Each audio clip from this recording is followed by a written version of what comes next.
is not an empathetic society. It's cold. It's survival of the fittest. It's it's disgustingly wealth worshipping, and wealth justifies everything. It reminds me of something Quentin Crisp said. He said that, you know, he was a marginal character and disapproved of, and then he got on TV and he said TV is a sanitizing medium, and now I'm a saint. And money is a sanitizing agent in the United States. And if you've got money, no matter how you got it, no matter if you killed people, no matter if you caused the death of millions, if you've got money, you're worshipped. You're seen as a success and a model. You know, and you hear this fucking word entrepreneurship, every other word out of any economic discussion in the United States, entrepreneurship. When a lot of these, look at that woman who had the medical testing business. Flim flam, collapsed. You know, you could get all your tests in a single drop of blood. She was worshipped and on the cover of every magazine and everything, and it was all a sociopathic wet dream. So you think sociopaths have a huge place in American society? I do. I think mass society, as we achieve these populations so big, a sociopath can screw people over and just move on, and screw more people over and move on.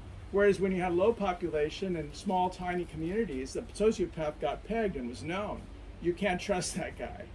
And so they didn't thrive, but they're thriving now. And so what do you think the end result is for a society this large and this full of so many sociopaths? Well, they end up with all the money and the political power, and that just shows you where we are. But what does that mean for the future, though? I mean, things will eventually collapse. The future is dark on many fronts, and it's at the point where it would take a tremendous unified global effort to solve the huge issues, just because of the massive weight of human flesh on the earth. The inertia of human societies, the inertia is incredible. So in order to change it, in order to make it in any way sustainable, we've got to come to terms with things we're not even talking about. We've got to come to terms with population, which has become talked about a lot in the 70s, taboo now because human rights.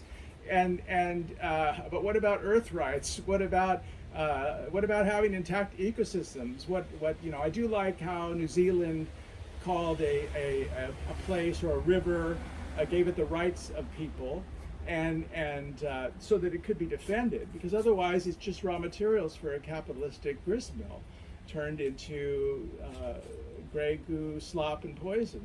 And right now there's plenty of people that say, oh, there's a lot of space for more. We can grow more, the endless growth. Very few people are thinking about a steady state economy and what it means. And then we got a whole bunch of very powerful people saying, fuck Earth, like Elon Musk's, his quote, fuck Earth, unquote, Elon Musk, quote, we'll coup any country we want to, unquote, for the lithium they need for the batteries. And they think that they are content to leave the Earth a cinder and go off to Mars and live in bubbles.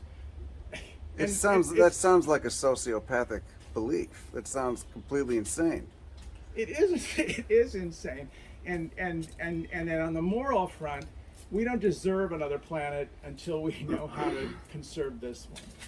You know, if we reach, and then we wouldn't need another planet, except in the really long term, right? Billions. You've got this place that's essentially paradise, and you want to loot it so that you can fly off to a lifeless rock. To a barren, horrible, and strictly people. There's not going to be any life there, but a little bit you bring, and you know they're not going to bring much. You know, when all the biotechnology that's happened, like photocells and all that, if you can think about that they are all ways to bypass all the natural systems. So, you know, so much solar energy comes on the earth, and plants get a lot of that solar energy, and then they produce things, losing energy along this step, and then we take this energy. Well, right now, we're on the verge of hacking photosynthesis, so we don't need plants. I mean, plants are just performing chemical reactions. Well, we can do chemical reactions, right? So why have them? I haven't seen a future dystopia, but we could probably go into space and it could work with several sets of bacteria that represent the metabolic variability and potential of bacteria, a few eukaryotic single cells, and we could probably go into space and live like that in bubbles, and have these organisms doing the work of a whole ecosystem.